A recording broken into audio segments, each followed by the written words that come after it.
paséis por aquí, por Tu Mente y Tú. Buenos días, Teresa. Hola, muy buenos días. Estamos aquí de vuelta en Más que Maternidad con una nueva charla.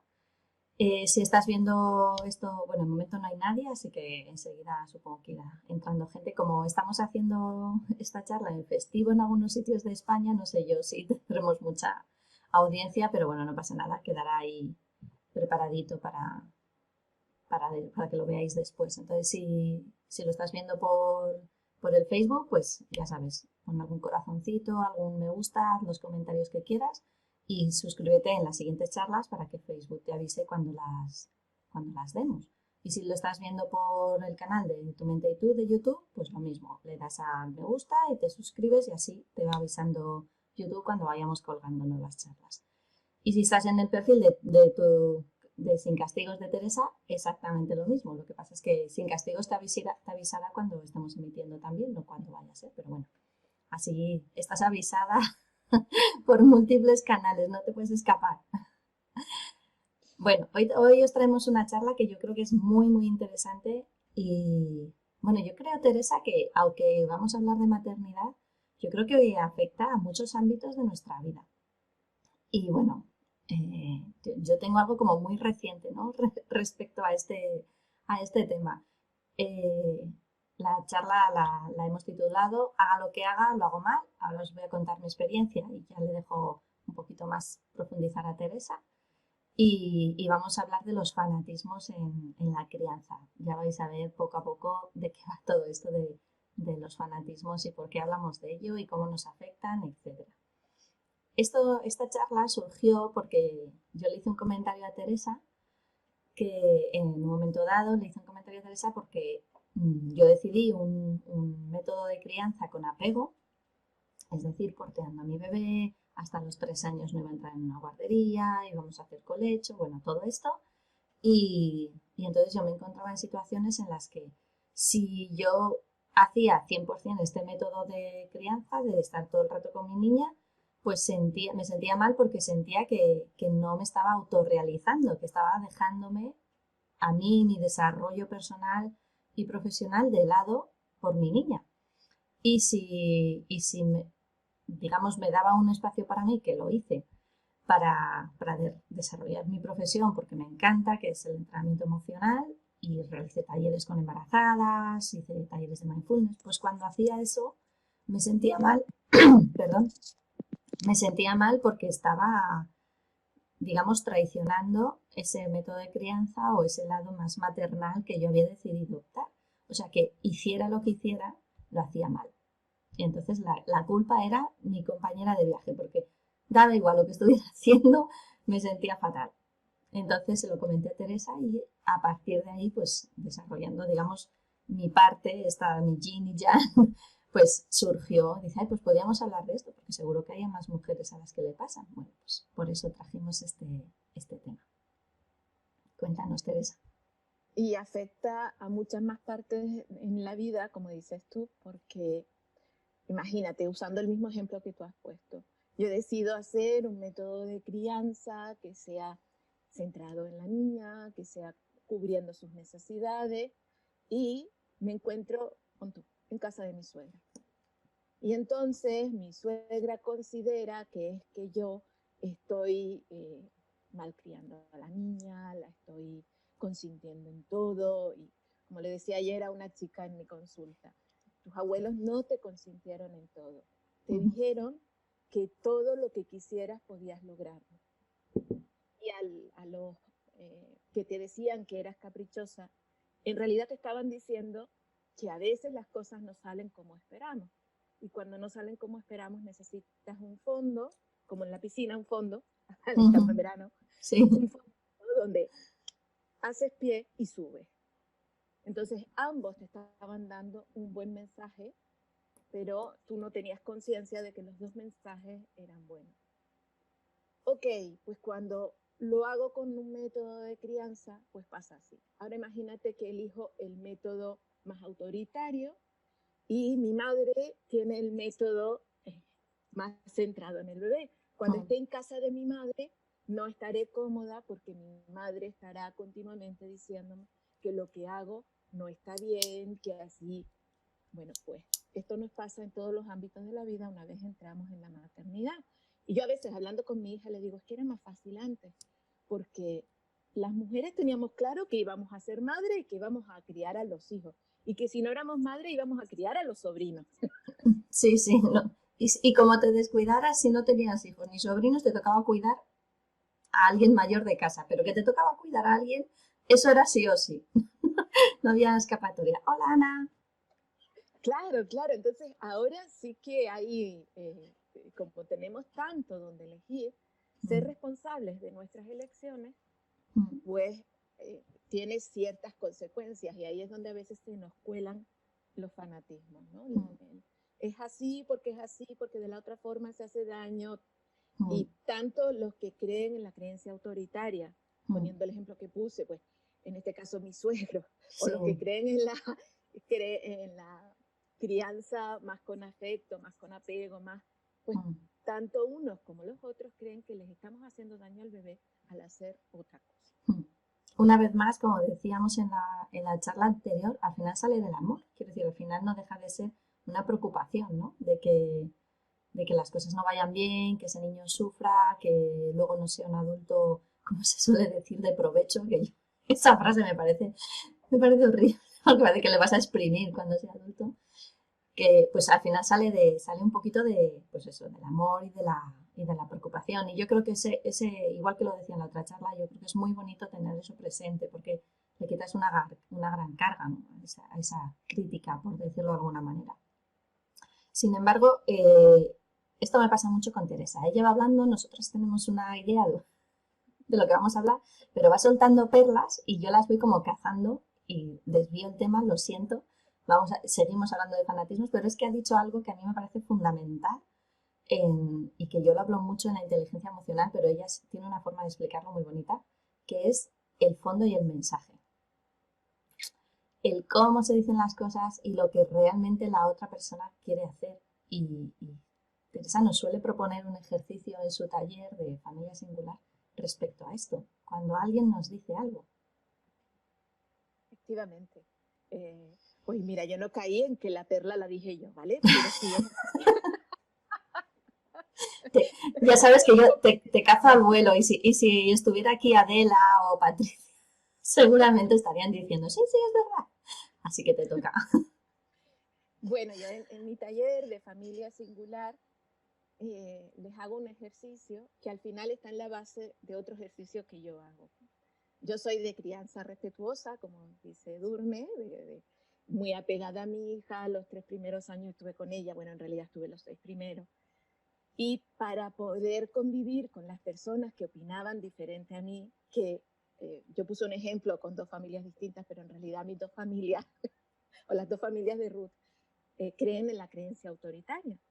Entonces, el fondo de lo que me decía tanto mi madre como mi suegra están preocupadas por el bienestar de su nieta y por el bienestar, en el caso de mi suegra, de su nuera, en el caso de mi madre, mío. Otra cosa es que tuvieran la traducción adecuada de lo que ellas estaban sintiendo. Es muy difícil traducir nuestras emociones, nuestros sentimientos a palabras. Y claro, estas personas lo traducían pues después de pasar por, no sé, generaciones de guerras civiles, que el otro día repasando historia, vamos, o sea, hemos tenido 3 guerras civiles en España. Después de pasar por todo la vorágine de prohibiciones, pues claro, traen una memoria autoritaria tremenda. De Y entonces, supervivencia incluso. claro, entonces lo hacen con su mejor fondo y con la traducción que tienen. Yo no le puedo pedir a mi madre que me hable con el nivel de licenciada en psicología que tengo yo, o a mi suegra. No, no. Y si mi madre fuera psicóloga, tampoco le puedo pedir que me hable con los estudios actuales, que no tienen nada que ver con los estudios de los años 60. Entonces, me fijo en cuál es el fondo y le respondo al fondo de la cuestión. ¿Cuál es el fondo? Estoy preocupada por tu hija. O estoy preocupada por ti. Y entonces le respondo a ese fondo. Por ejemplo, había una situación en la que mi hija, este sillón que tengo detrás, lo trepaba y casi se colgaba de las cortinas, ¿no? Pero el sillón lo trepaba, se hacía la voltereta en el sofá, bueno, eso era... Y mi madre, Ruth, deja de hacer eso que te vas a caer. Ay, Nosotros no hacíamos caso. él te vas a caer, ay, él te vas a caer, él te vas a hacer daño, que somos Aramis Buster. Y claro, yo traducía, porque no iba a decirle a mi madre, eh, no cuides de la niña, y no iba a decirle a mi hija, te puedes caer. Claro que se podía caer, como me puedo caer yo, pero lo que le quería decir mi madre era que estaba preocupada porque se hiciera daño. Entonces yo hacía de traductora. Ujú, Y hacemos de traductoras cuando tenemos eso, ¿no? Cuando salimos de aquello de haga lo que haga, está mal. ujú. Yo estaba segura de que lo que estaba haciendo era lo correcto para mí. Y luego verán, porque luego contaré un ejemplo donde segura y todo estaba fanática, pero luego verán. Pero en este caso, que sí, que no estaba fanática, pues mi hija entendía que esas frases de su abuela le estaban diciendo, ten cuidado, estate atenta. Ujú. ¿Y cómo lo entendía? Pues porque yo le hacía la traducción, porque podía ver el fondo de, del tema, sí, efectivamente. Qué gran entrenamiento.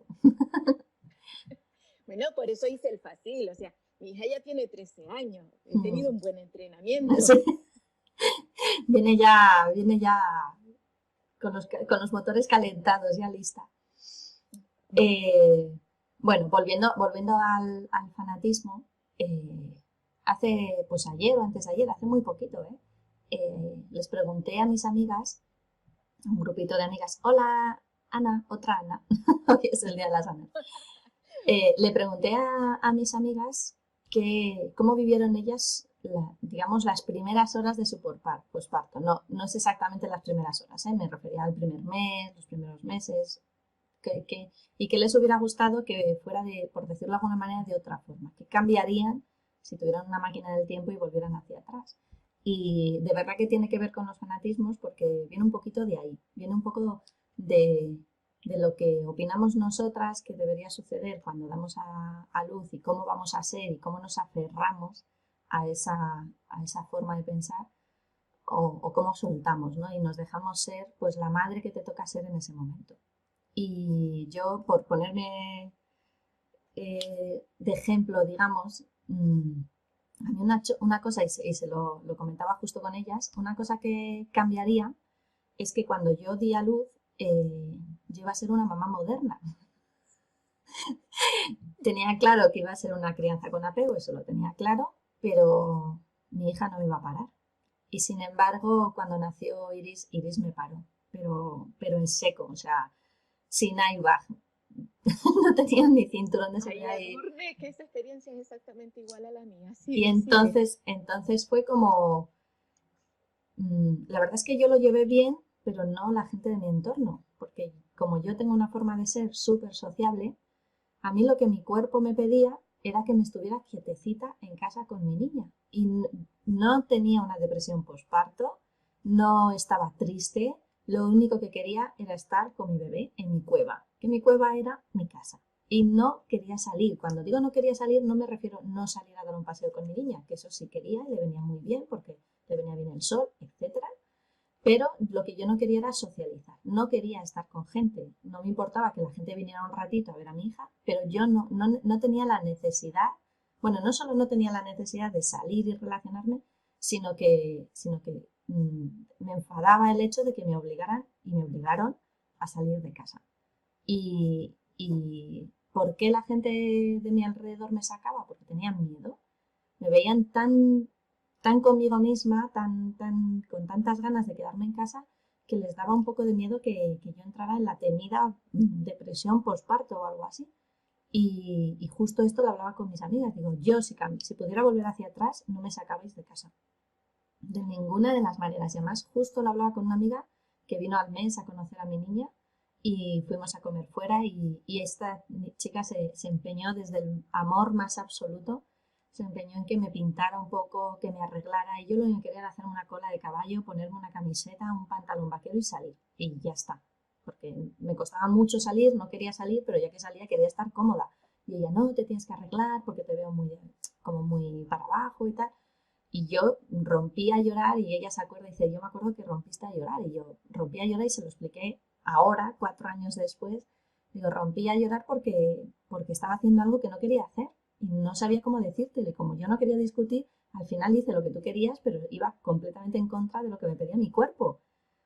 Entonces ahí ella lo hacía desde el amor más absoluto, convencida de que una mujer no tiene que dejarse de cuidar cuando es madre. Y estaba tan aferrada a esa creencia que me la transmitía con muchísima pasión, digamos, ¿no?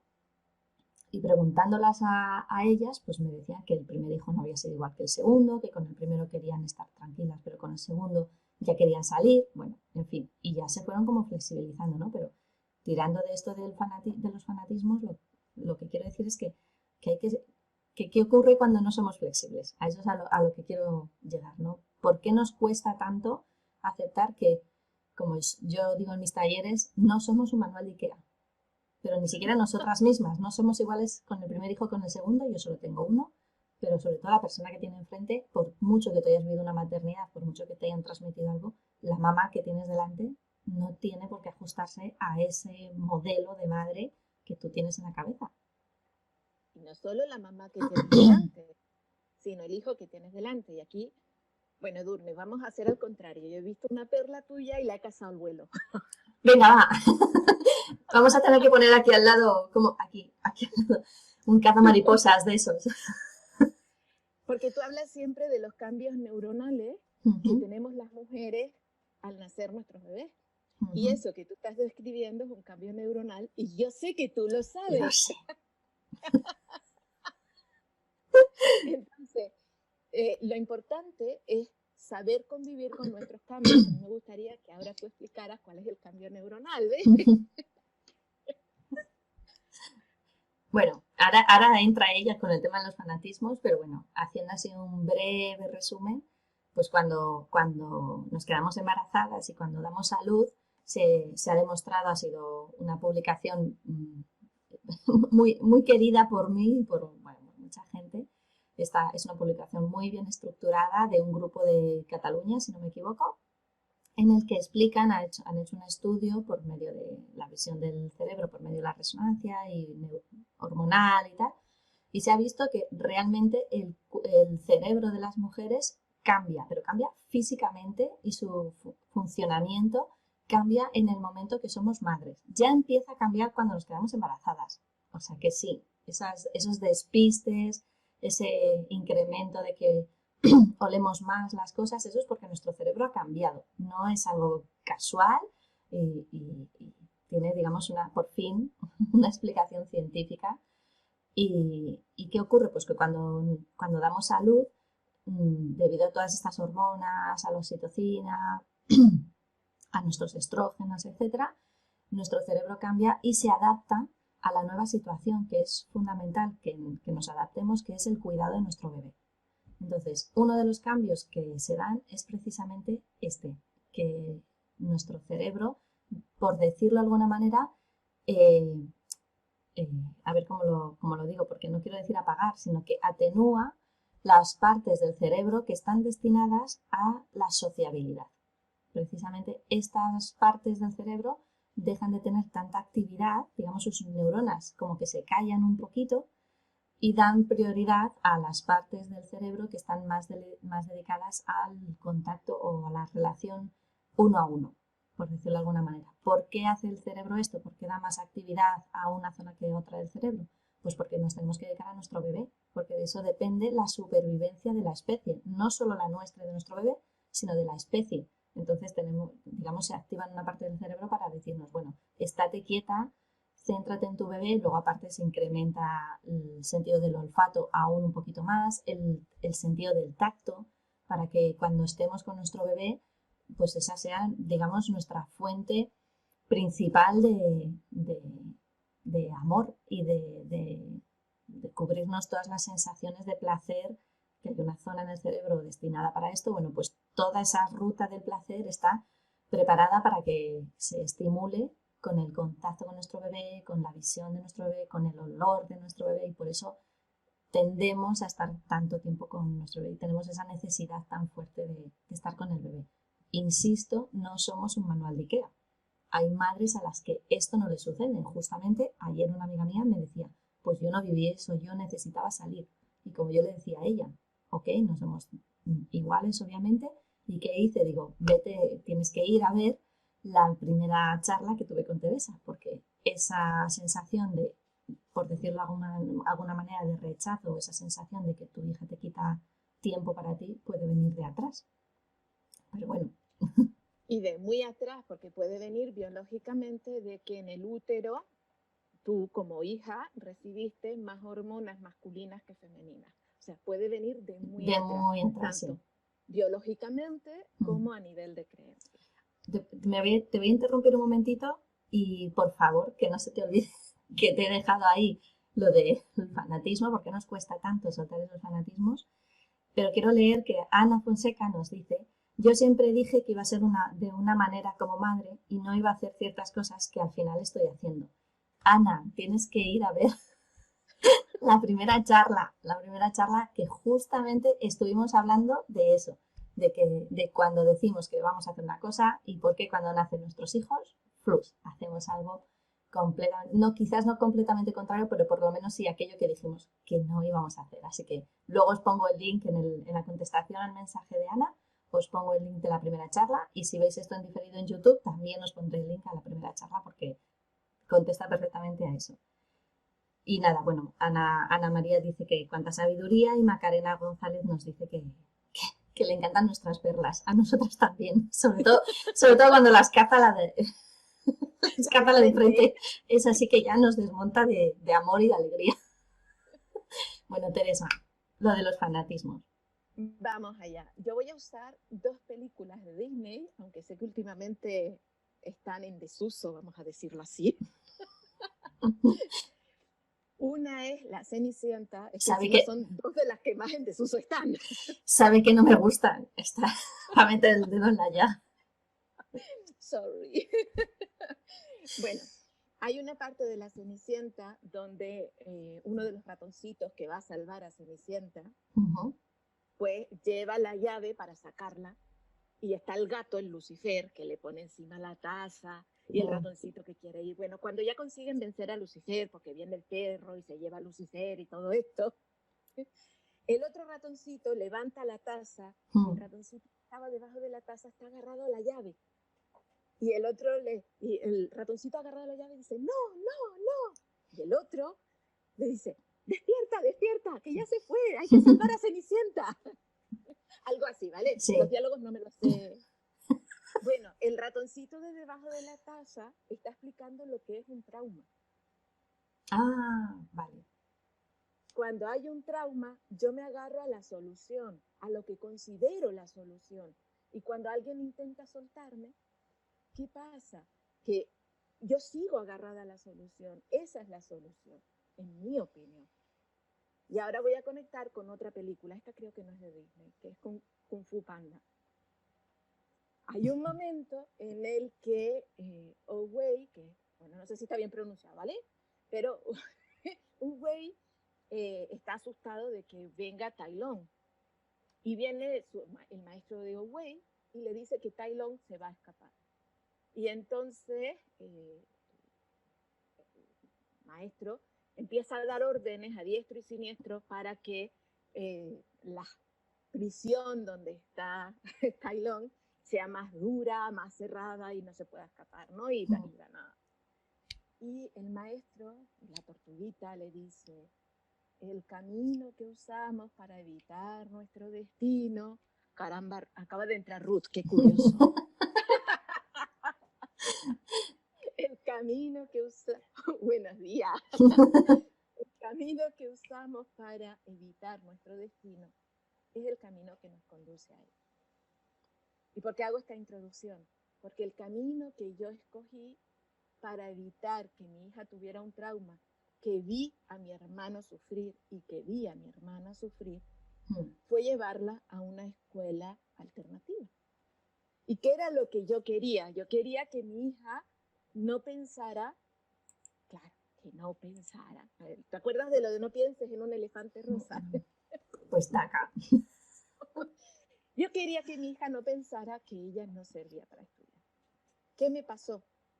Que este año mi hija salió de la escuela alternativa y entró al instituto. ¿Qué me encontré en los 3 primeros meses de ese instituto? Que mi hija pensaba que yo la había llevado a una escuela alternativa porque ella no podía adaptarse al sistema tradicional de estudio. Es decir, yo estaba agarrada a la llave porque yo traía mi propio trauma y yo tuve que soltar mi propio trauma para que mi hija pudiera soltarlo también, porque ella lo había, por decirlo así, heredado. El camino que escogí para salvarla de esa situación la condujo justo a la situación que yo quería evitarle. Digamos que había ahí algo, pues eso, como un trauma sin trabajar, ¿no? Y algo que no habéis aceptado, bueno, que no habías aceptado y soltado, y la vida te lo trajo para que lo soltaras. Es un buen resumen, Edurne. Esto a Adela le encantará. Adela es una compañera del taller de FASI, de Familia Singular, que nos decía, me encanta porque Edurne de alguna manera traduce lo que quiere decir Teresa. Y lo resumen, bueno. A mí, ¿sabes lo que pasa, Adela? Es que yo tengo que tener claro que lo he entendido y para eso tengo que ponerlo en mis palabras y que la persona que me tengo enfrente me diga, sí, eso es lo que yo quería decir. Por eso lo traduzco, porque necesito estar segura de que me he quedado realmente con la esencia, ¿no? de lo que la otra persona quería decir. Bueno, antes de decir algo, mi parte, digamos, Macarena, bueno, ha entrado Ana Salguero, definitivamente hoy es el día de las Anas. Hola Ana, eres la tercera Ana que entra a vernos. Y Macarena nos dice, a mí también me pasó con mi primer hijo que necesité parar en seco y dedicarme al bebé, en mi nido. Es una sensación de desconexión con el mundo, pero es maravilloso. Pues sí, Macarena, sobre todo cuando lo disfrutas, es maravilloso, pues eso, cuando te permiten disfrutarlo, cuando aceptas esa desconexión, porque hay madres que luchan mucho contra ello, porque pues muchas, en alguna ocasión incluso te diría que luchan contra ello porque no les queda más remedio, porque tienen que dedicarse a una vida en la que ellas tienen que ser trabajadoras y esto no consigo recordar con quién lo hablé, era con una mamá y me transmitía eso, ¿no? Como una tremenda tristeza porque no quería trabajar, no quería trabajar y tenía que ir a trabajar y separarse de su bebé fue realmente duro, su marido también trabajaba y bueno, pues por la forma de, es que no recuerdo quién era, me acuerdo de la historia, pero no me acuerdo de la mamá, pero bueno, si me estás viendo y te suena que me has contado esto, pues me dices que era yo. Pues eso, y su marido trabajaba, ella también, lo tuvieron que meter en la guardería y la verdad lo pasó muy mal, porque se encontraba con esta sensación de que estaba abandonando a su hijo. Y como os he dicho, nuestro cerebro se prepara para que la fuente mayor de placer sea nuestro bebé. Entonces tienes y esto, o sea, es químico, digamos, cuando esto te sucede, tienes una sensación de mono, pero de mono tal cual, porque cuando os digo la ruta del placer es una ruta que hay en el cerebro que es la que utilizan las drogas para llegar a esa parte del placer de nuestro cerebro. Entonces, igual que cuando te quitas una droga, sea cual sea, o la comida, o el tabaco, o bla, tienes un periodo de abstinencia, digamos, pues cuando te separas de tu bebé, puedes sentir exactamente lo mismo que si estuvieras dejando una droga. Entonces, por eso hay mamás que lo pasan tan mal. Y por eso yo en mi taller insisto mucho en explicar esta parte de la neurociencia, porque creo que te da poder saber que te está pasando eso para ser cariñosa contigo, para aceptarlo y decir, ¿puedo cambiar esta situación? No, no puedo cambiarla porque tenemos que trabajar los dos. Bueno, pues vamos a ver cómo llevo ese periodo de abstinencia, voy a llevarlo poquito a poco, voy a ver cómo puedo compensarlo, pero tienes que saber que esto te está pasando, ¿no?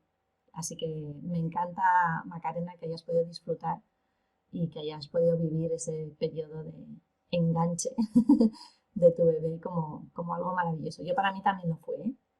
Me descolocó un poco porque no me lo esperaba, y, pero la verdad es que lo disfruté muchísimo. No sabes, Edurne, y las personas que nos están escuchando, no sabes cuántas personas, cuántas mujeres en este caso, en 10 años que llevo ya trabajando de psicóloga, he visto llorar contándome eso y ser yo la que le explica, bueno, esto es biológico, esto funciona así, y, pero es que yo quiero quedarme en casa. Y además estoy incomprendida, y aquí volvemos a los fanatismos, porque mi madre no lo entiende, me dice que ella se fue a trabajar, que no pasa nada, mi suegra no me entiende, mis amigas no me entienden, nadie me entiende. O sea, además del mono que están viviendo, que lo has descrito perfectamente, además de todo eso está todo lo que hay alrededor. Y suele interpretar el alrededor que ahí tú estás fanática.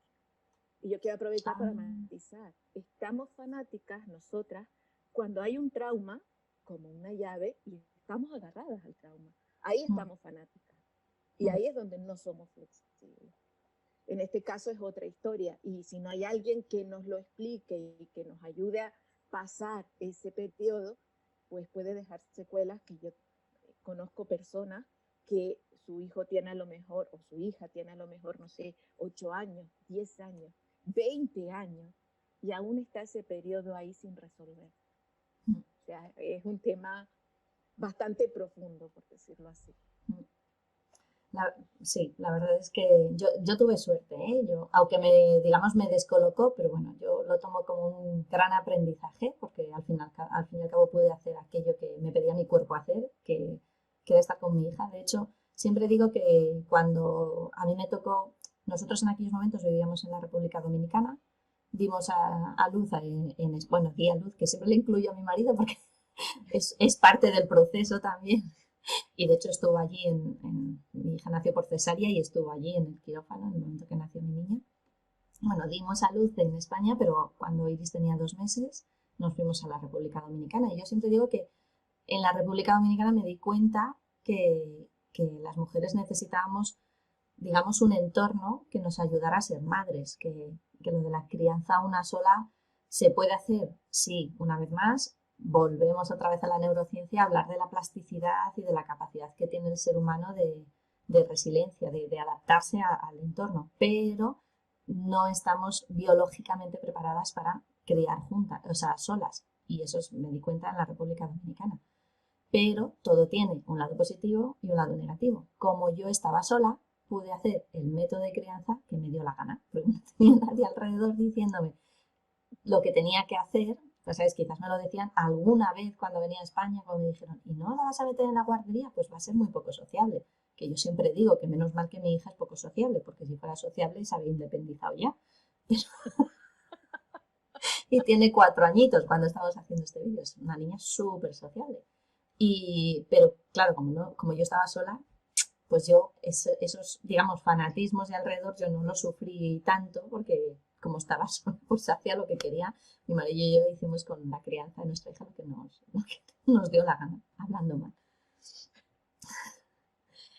Y bueno, no sé si iba a decir algo y se me ha olvidado, no lo sé. No lo sé. Tengo aquí apuntado, porque no quería que se me olvidara, que tiene mucha relación con esto de los fanatismos, pero tanto nuestros como de los de alrededor.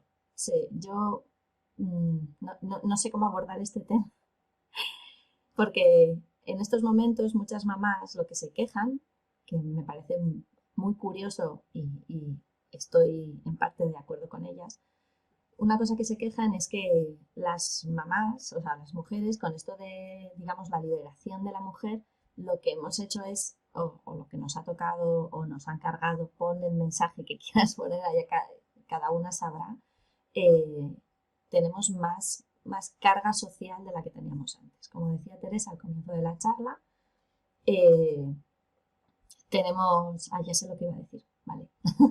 Cuando antiguamente la carga social que teníamos las mujeres era, según nos íbamos haciendo mayores, llegaba el momento de casarnos, pues teníamos que sí o sí casarnos y tener hijos. Digamos, esa era la carga social en aquel momento, pero cuando llegaba la maternidad solo teníamos que ser madres. Solo, entre comillas, por supuesto, que ya era bastante. Solo teníamos que ser madres, pero ahora a ser madres, pues se añade casi por imposición que seamos algo más, ¿no? Y entonces depende cómo de enganchada tengas esa imposición propia o ajena, que ahí es donde lo dejo a cada una, pues ahí es donde saltan un poco lo que me pasaba a mí y lo que les pasa a algunas mujeres, ¿no? Que es como, mm, ¿a, a qué fanatismo cumplo? Quiero decir, o hago una cosa o hago la otra, y haga lo que haga, me siento mal. De hecho, en algunos ámbitos, cuando hablo de este tema, me dicen, no, porque es que a las mujeres se nos ha vendido que nuestra función es ser madre y en ese sentido llevan razón, o sea, históricamente sí se nos vendió ese papel, pero no a las mujeres actuales o no a todas las mujeres actuales.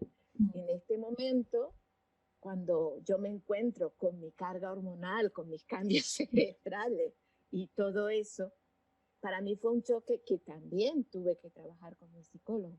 ¿Y por qué fue un choque bestial?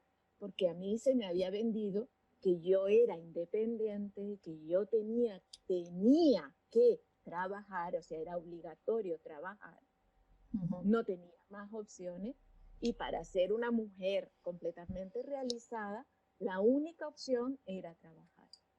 Entonces, todo eso lo tuve que trabajar. No digo que todas las mujeres lo sientan como yo, pero las que lo sientan como yo, que sepan que no son únicas, que no están solas en el mundo, por decirlo así, y que no es la carga social la que impone eso, porque mi carga social era justo la que se supone que tenía que tener para estar bien e irme a trabajar cuando mi bebé tenía, como en España son 16 semanas, son 4 meses. Yo cuando mi bebé tenía ya 6 meses, ahí había pedido una excedencia, yo ya sabía que no me iba a ir a trabajar, al menos hasta que ella tuviera 3 años. Y no se lo podía decir a nadie de mi entorno, porque en mi entorno todo el contrato social, por llamarlo así, estaba convencido de que era bueno para mí y bueno para el bebé que yo me fuera a trabajar, para que socializara, como dices tú. Así que tenía ese doble rasero ahí.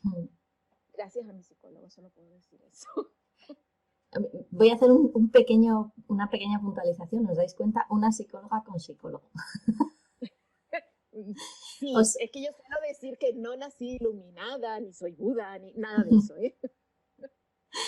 Esto lo digo para que si sentís que algo no conseguís gestionarlo, pues pidáis ayuda. O sea, que no pasa absolutamente nada, que no hay que estar loco para ir a un psicólogo, de verdad que no. Que no. A veces sí que puede ser lo que me pasaba a mí, ¿no? Que todo el mundo pensaba que estaba loca.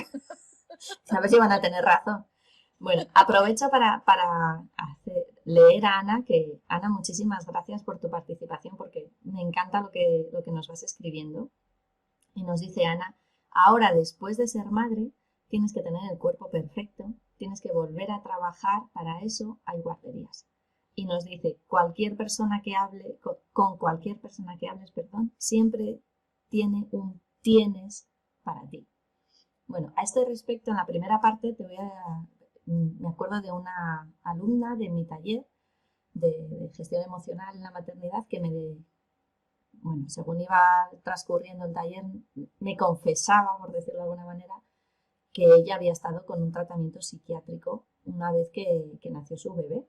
Y, y en parte venía un poco de aquí, ¿no? De que no conseguía, digamos, equilibrar esas dos facetas, esa presión, insisto, no me importa si es tuya, no me importa si es de la sociedad, ese contrato del que habla Teresa, pero al final te afecta y necesitas a alguien, pues eso, que te eche un cable y que te explique por lo que estás pasando y cómo gestionar eso. Y para mí, pues eso, fue bastante impactante que ella me dijera, es que yo quería ser madre, quiero ser madre, de hecho ya tiene 2 niños y no descarta seguir teniendo más hijos, o sea que le ha gustado esto de la maternidad. Pero sin embargo, ella la frase que tenía era de la maternidad no es lo que sale en las revistas, la maternidad no es tan bonito como se supone que tendría que ser. Y yo aquí voy a romper una lanza a favor de la conciliación, de por favor, si como dije en la otra charla, si eres alguien influyente, por favor escucha esto y escúchanos, porque es necesaria una conciliación real. Y que si hay mujeres que sienten que tienen que ir a trabajar, pues que vale, genial, pero que si hay mujeres que sienten que tienen que estar con sus bebés, debe de haber la facilidad de esta conciliación real. Porque una cosa que ha dicho Teresa es que se supone que te tienes que autorrealizar con algo externo a la maternidad. ¿Y qué ocurre con esas mujeres que nos sentimos autorrealizadas con el simple hecho de ser madres, con dedicarnos a nuestros bebés, a nuestros niños, a su educación, a su crianza, y ya con eso nos sentimos autorrealizadas, sin necesidad de trabajar, sin necesidad de tener una profesión que puede que más adelante la tengas, pero en ese momento tu autorrealización es ser madre exclusivamente, ¿no? Entonces, pues eso, yo rompo una lanza para que se pueda hacer eso con mayor facilidad. Y sobre todo, pues que nos cuenten a esas mamás que no somos un bicho raro, como decía Teresa, que no estamos solas y que hay muchas mujeres que se sienten así, puedan o no llevarlo a cabo, porque hay veces que no se puede. Y como dice Ana, pues las guarderías están para eso, pues sí. Otra cosa que nos comentaban es que con cualquier persona que hables siempre tienes un tienes, ¿no?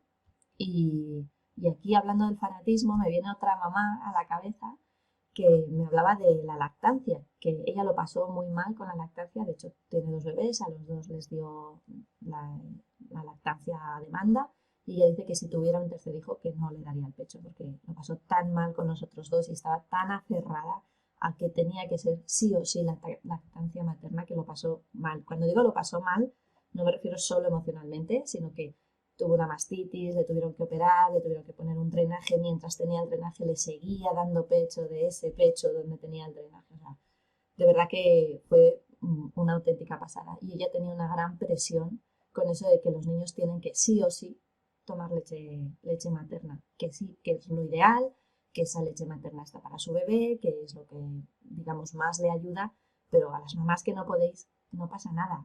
Estad tranquilas, no os carguéis tantísimo que quizás no es lo que deseabas. Bueno, yo quería hacer un parto en el agua y tuve una cesárea. Quizás no lo que deseabais, pero está tranquilas, las leches de fórmula están muy bien preparadas, puedes crear ese apego con tu bebé de otras formas, que, que si se puede, genial, que si lo deseas, genial, pero que si no se puede, pues no, tranquilas, que no pasa nada, que eso, en cierta forma, por supuesto que es muy sano, que yo soy pro lactancia, obviamente, pero es parte de un fanatismo, ¿no? Si no se puede, no se puede y ya está. Y no te sientas mal por ello ni te aferres a ello como que, mira, pídete de saber. Bueno, contesta esto y Y leo más seguimos. cositas, sí. Es que si no se puede, sí que pasa algo. Pasa que tienes un duelo del deseo que Bueno, tenías de darle a tu bebé eso es. y necesitas hacer ese duelo. Es lo único que pasa, ¿vale? El resto, lo que dice Durne, nada que añadirle, ni que quitarle. Ahora, no es exacto que no pasa nada. Para la persona que lo vive, Eso es. hay un duelo de yo quería darle todo esto a mi bebé y no he podido. Bueno, no nos sintamos mal por tener ese dolor, por decirlo así. Dejémoslo pasar, vivámoslo, transitémoslo y démosle a nuestro bebé si hay. O sea, vale más que le dejes a tu bebé un biberón de leche artificial, pero conectada con él, sintiendo el cariño, hablando con él, mirándole a los ojos, que le des una teta llorando y mirando para otro lado porque es que de dolor no puede. O sea, Eso es. eso es solo la diferencia entre un fanatismo y simplemente aceptar que, bueno, las cosas a veces pasan no como nos gustaría, como la mujer que se tiene que incorporar a trabajar y se tiene que incorporar y no es lo que quiere. Eso es. Muchas gracias por la puntualización del duelo. Sí, sí, sí pasa, eso es, sí, hay que aceptarlo y trabajarlo, por supuesto. Bueno, voy a leer a Mama Doula. Dice, cuando yo fui madre por primera vez, hace 42 años, no me habían vendido nada. Yo dejé de trabajar por convencimiento. Ni pensé en recuperar mi cuerpo enseguida, eh, ni pensé que mi líbido iba a bajar. Un segundito, que es que tengo que darle para ver más. Ni pensé que mi líbido iba a bajar por estar amamantando. Simplemente me dejé llevar. Hoy las mujeres están tan bombardeadas de información contradictoria Pues sí, sí, la verdad es que ahí tienes razón. Pues es que mira, lo de cómo de unidos nos sentimos a nuestro bebé, algo que has comentado que me encanta, que es lo de la libido. Esa es otra cosita más que añadir a este cambio neuronal, pero en este caso a mí me parece tan de sentido común, no tiene por qué pasarte. Y aquí Teresa dirá algo. Pero si te pasa, no, digamos, es algo normal porque tu cerebro se ha transformado en cierta forma para que te dediques a tu bebé y en esos momentos las relaciones sexuales con tu pareja, digamos que para tu biología no tiene sentido, por decirlo así de alguna manera. Si las hay bien, pero si no las hay, pues tampoco pasa nada porque ya tienes a tu bebé, entonces, ¿para qué? Por supuesto, esto es un poco en tono de humor, ¿eh? Pero voy a añadir dos cosas. Una es que te puede pasar o no, Mm, y la otra es que también le puede pasar a tu pareja. También, que siempre hablamos de las chicas y de las mamás, pero sí. ¿Qué pasa si es a tu pareja a quien le baja la libido el primer año de nacido del bebé? ¿Qué pasa? Mm, ¿Cómo lo llevas? O sea, puede pasarte a ti, puede pasarle a tu pareja, puede pasarle a los dos a la vez, ujú, o puede que sea... Pero si no tenemos esta información, es cierto que el bombardeo de información contradictoria mm, genera estrés. mm, Pero también es cierto que no saber esto mm, pues puede generar problemas de pareja que una vez que lo sabes lo puedes hablar, bueno, pues es que resulta que, y te mm, puede pasar a ti como mujer, mm, el porcentaje de varones a los que les pasa es menor, mm, pero también les puede pasar. ujú, Entonces, eh, hay que tener claro que esto es biológico mm. y que está para el mejor sostenimiento de la especie, por decirlo así. Eso es, eso es. Bueno, a Mama dice, yo tenía 24 años y era absolutamente feliz y volvería a repetir mi experiencia con mis 3 hijos. No sabes la alegría que me das, porque al final un poco lo que intentamos Teresa y yo es transmitir, pues eso, que hay que ser feliz, que es lo ideal, ¿no? Y que hay que, pues eso, limpiando un poquito la casa, por decirlo, la casa me refiero a nosotras, para, pues eso, en busca de vivir la experiencia de ser madre en sintonía con nosotras y para ser, pues eso, disfrutarlas y ser feliz. Y dice Ana, creo que no me expliqué bien, quería decir que la gente dice que tienes que tener el cuerpo perfecto, que tienes que trabajar, que tienes que salir. Sí, bueno, es un poco lo que intentamos transmitir y en cuanto a la información, que Ana lo corrobora, yo voy a decir una cosita. Es cierto que ahí vamos a decir información contradictoria. Aquí me gustaría decir algo que yo digo en los talleres. Para mí, y insisto mucho en esto, para mí la información es una herramienta de poder, pero sobre todo de libertad. ¿Qué quiero decir con esto? Yo generalmente no me quejo el exceso de información, y ahora me explico a mamá. Eh, Porque lo bueno de tener información es que puedes decidir, ¿no? Puedes decidir libremente con tu criterio, digamos, ¿cómo se dice esto? Con tu pensamiento crítico, puedes elegir entre toda esa información que quieres hacer con ella. Entonces, es cierto que cuando hay mucha y sobre todo cuando sientes que es contradictoria, pues puede que te satures, ¿no? Y al final no sepas qué hacer. Es cierto. Pero a mí me preocupa más, o digamos, pues eso, me preocupa más cuando la información que buscas está muy ligada y únicamente ligada a tu fanatismo. Es decir, cuando por ejemplo, te dicen, es que no sé qué tema tocar sin que sea muy controvertido, que voy a intentar no tocar ninguno. Cuando tú Toca mi tienes, ejemplo, mujer, toca mi ejemplo que sé más.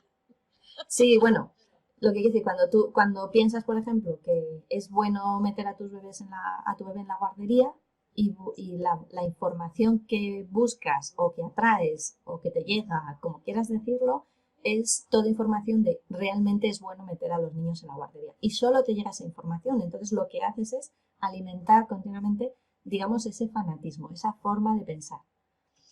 Y al contrario, cuando solamente lees libros de crianza con apego, de crianza exclusiva, de maternidad respetuosa, que eso está genial, que yo no digo que no, pero si solo lees eso, lo que haces es alimentar ese otro fanatismo. Y si por lo que sea tienes una parte de ti, que es lo que me pasaba a mí, que echaba muchísimo de menos mi profesión, ¿qué te encuentras? Plum, un choque.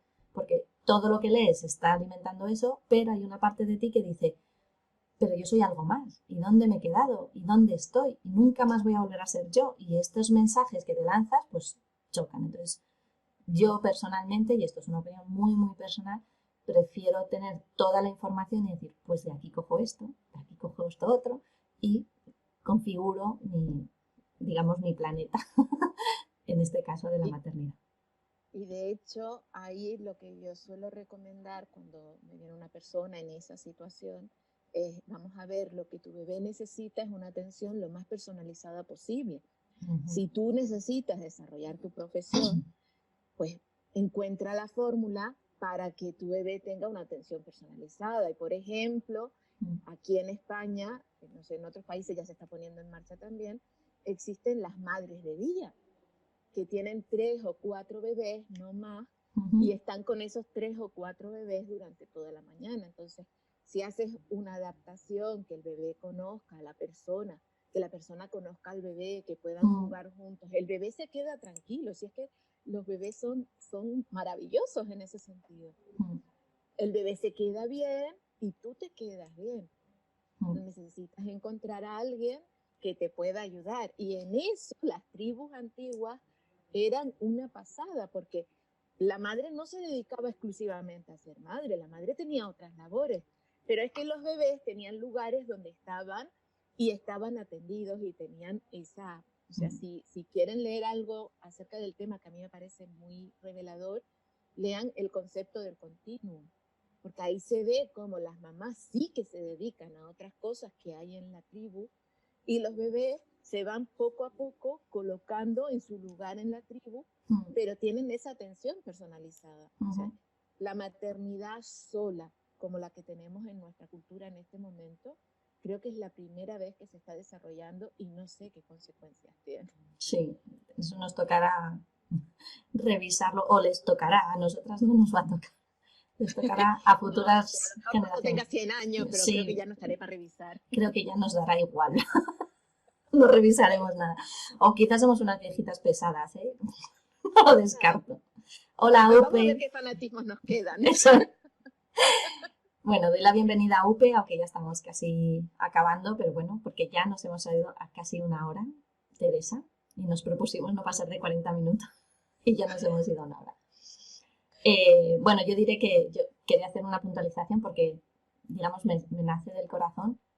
Yo cuando Iris tenía a partir de los 2 años, un poquito antes de los 2 años, estuve viviendo en Israel y yo lo que hice fue, pues eso, buscar una niñera, porque yo no quería meter a mi niña en una guardería y apareció de la nada Graciela Geber, que quizás ve esta charla, y Graciela, te quiero un montón y te echamos muchísimo de menos, porque ya no estoy en Israel y te echamos mucho de menos, y fue como una abuela para Iris y nos cuidó muchísimo a toda la familia, nos adoptó y la verdad es que agradezco mucho que haya aparecido ella en nuestra vida porque, digamos, yo tuve mi espacio y Iris tuvo una figura muy fuerte de conexión y apego y la verdad es que fue una experiencia muy bonita. Así que si por lo que sea no te vibran las guarderías, pero tienes que buscar a alguien, pues eso, te animo a buscar una red de mujeres, como dice Teresa, que cuide, ¿cómo se llaman? Mamás de día, ¿has dicho? Madres de día, también hay padres de día, ¿eh? Son Madres o menos, padres pero de los hay. madres o padres de día o pues eso, una niñera, por decirlo de alguna manera. Y bueno, ya para acabar, yo quería, no, Teresa supongo que nos dará algo, no lo sé. Bueno, que no se me olvide, que el otro día se me olvidó, lo quería haber dicho al principio y se me había olvidado otra vez. Pero ahora al final no se me olvide. Os vamos a dejar un regalito, os vamos a dejar el link ahora mismo aquí en la descripción del Facebook. No os despistéis, vais a poder descargaroslo, que es un diario emocional que he diseñado yo. Y os voy a dejar el link para que os lo podáis descargar completamente gratuito, pero que os va a venir bien en este entrenamiento emocional al que yo me dedico y que bueno, pues es totalmente gratuito y es un regalo. Y aprovecho a deciros que tenéis que ver estas charlas hasta la última, a finales de agosto, porque Teresa os traerá otro, pero no os vamos a decir qué es. No, hay que mantener la curiosidad. Eso es, eso es. Y ahora sí, para acabar, yo os animo a que, como yo suelo decir, os aliéis con vuestro enemigo, porque muchos de estos fanatismos no se dejan o nos cuesta soltarlos procesarlos, gestionarlos como queráis, porque hay detrás una emoción que a mí me parece una emoción preciosa, a pesar de que mucha gente la esconde y recomiendan dejarla a un lado y tal, y yo sin embargo la tengo un cariño tremendo y yo lo que, lo que promuevo precisamente es lo contrario, que la traigáis y que la abracéis y que os enamoréis de ella, y esta emoción es la emoción del miedo. Entonces, cuando veáis que os lanza vuestro cerebro, vuestra mente, un mensaje de no vas bien por aquí, esto no lo hagas, o si fueras una buena madre, bla, pues en ese momento pararos, escuchar ese mensaje y escuchad, intentad llegar a ese miedo que hay detrás. Escuchadlo, mimadlo, abrazadlo y pensar de dónde, intentad llegar, de dónde viene, aceptarlo y a partir de ese momento podréis gestionarlo un poquito mejor. Pero lo principal es que lo convirtáis en vuestro aliado, lo convirtáis en un amigo en vez de meterlo en el armario de las escobas, por decirlo de alguna forma.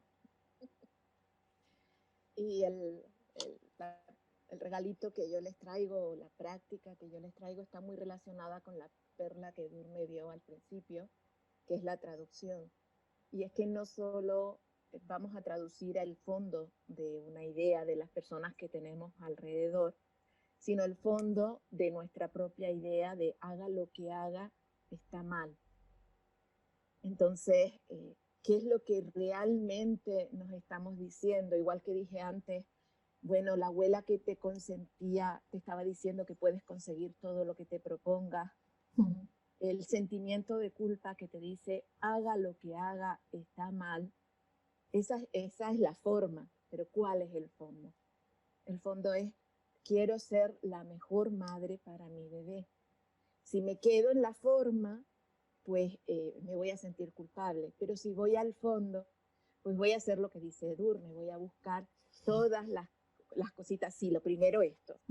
Y voy a buscar todas las cositas, las que están a favor, las que están en contra, y ahí podré generar nuestro propio estilo que nos va a servir para ser la mejor madre posible. Que eso no quiere decir que no fallemos.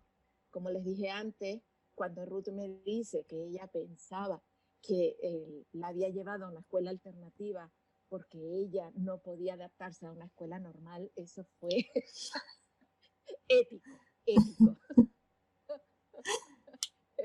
Luego, seamos en ese sentido con nosotras mismas también traductoras de nuestros propios automensajes. Eso es, pues, jo, menudo ejercicio tan chulo nos acaba de dejar Teresa, y la verdad es que es una pasada ello.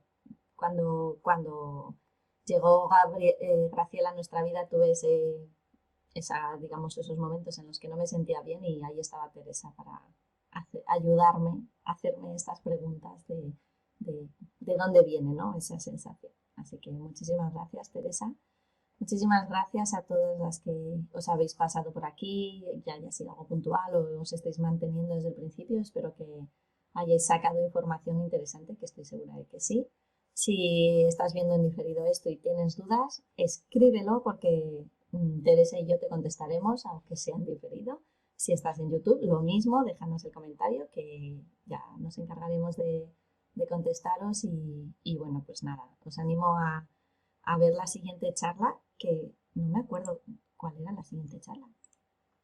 A ver. Tú lo vas a tener que mirarlo, yo tampoco Sí. me acuerdo. Ay, la siguiente charla está genial. Me diréis, claro, que vas a decir tú, pero no, en serio, la siguiente charla es como la razón por la que yo me enamoré de Teresa, que es obediencia a la autoridad. ¿Qué es esto de la autoridad? ¿Qué es la obediencia? Bueno, a mí me encanta esta charla. Insisto, me diréis, ya, claro, pues como todas. Pues sí, como todas. Pero esa no la podéis perder y será el 8 de agosto. El 8 de agosto estaremos aquí de vuelta a las 10:30 en Tu Mente y Tú. Así que por mi parte, un beso muy muy fuerte. Muchísimas gracias por participar, porque gracias a vosotras, pues estas charlas tienen más sentido. Y muchísimas gracias, Teresa, por compartir conmigo este ratito. Muchísimas gracias por la oportunidad de hablar de lo que más me apasiona, así que Y gracias a todas las personas que se han puesto con nosotras a hablar y a interactuar. Pues nada, un besito muy, muy fuerte y nos vemos. A ver, que me toque ir al Facebook para poder cortarlo. Muchísimas, muchísimas gracias y nada, nos vemos en la próxima charla y un abrazo muy, muy fuerte. Adiós, mamis.